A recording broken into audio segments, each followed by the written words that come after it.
Why it sucked to be a medieval monk. Imagine yourself asleep on a narrow wooden bed, the straw mattress beneath you rustling faintly with every movement. The air is cold. It is always cold here, even in summer, and the heavy wool blanket only partly keeps out the chill.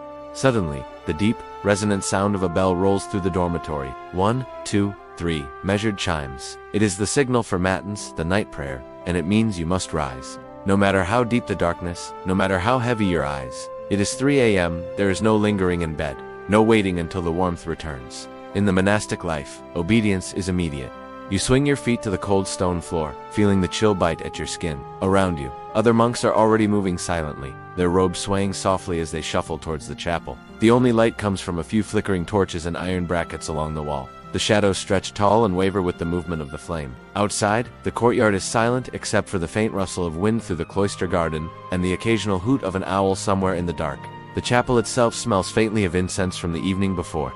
Here, the monks gather, their voices low and even, chanting the psalms in Latin. The chant is steady, without urgency, and each syllable hangs in the cool air before fading into the vaulted ceiling.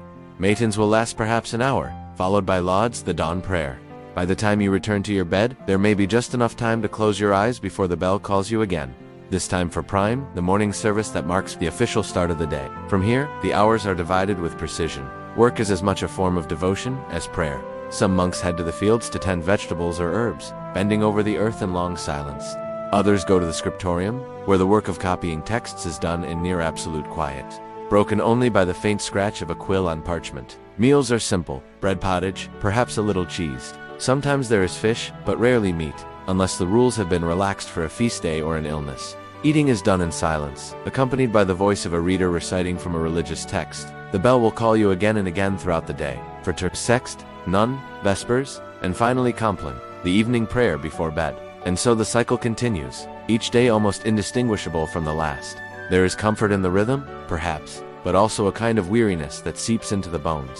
Sleep is short, work is constant, and leisure is rare. The cloisters may seem peaceful to an outsider, but for those who live within them, the days are long, the nights are short, and the discipline is unyielding. And yet, amid this rigid structure, remarkable figures emerge, people whose ideas, music, and writings shape centuries of thought. One such figure was Hildegard of Bingen, whose visions and intellect defied the limits of her cloister walls.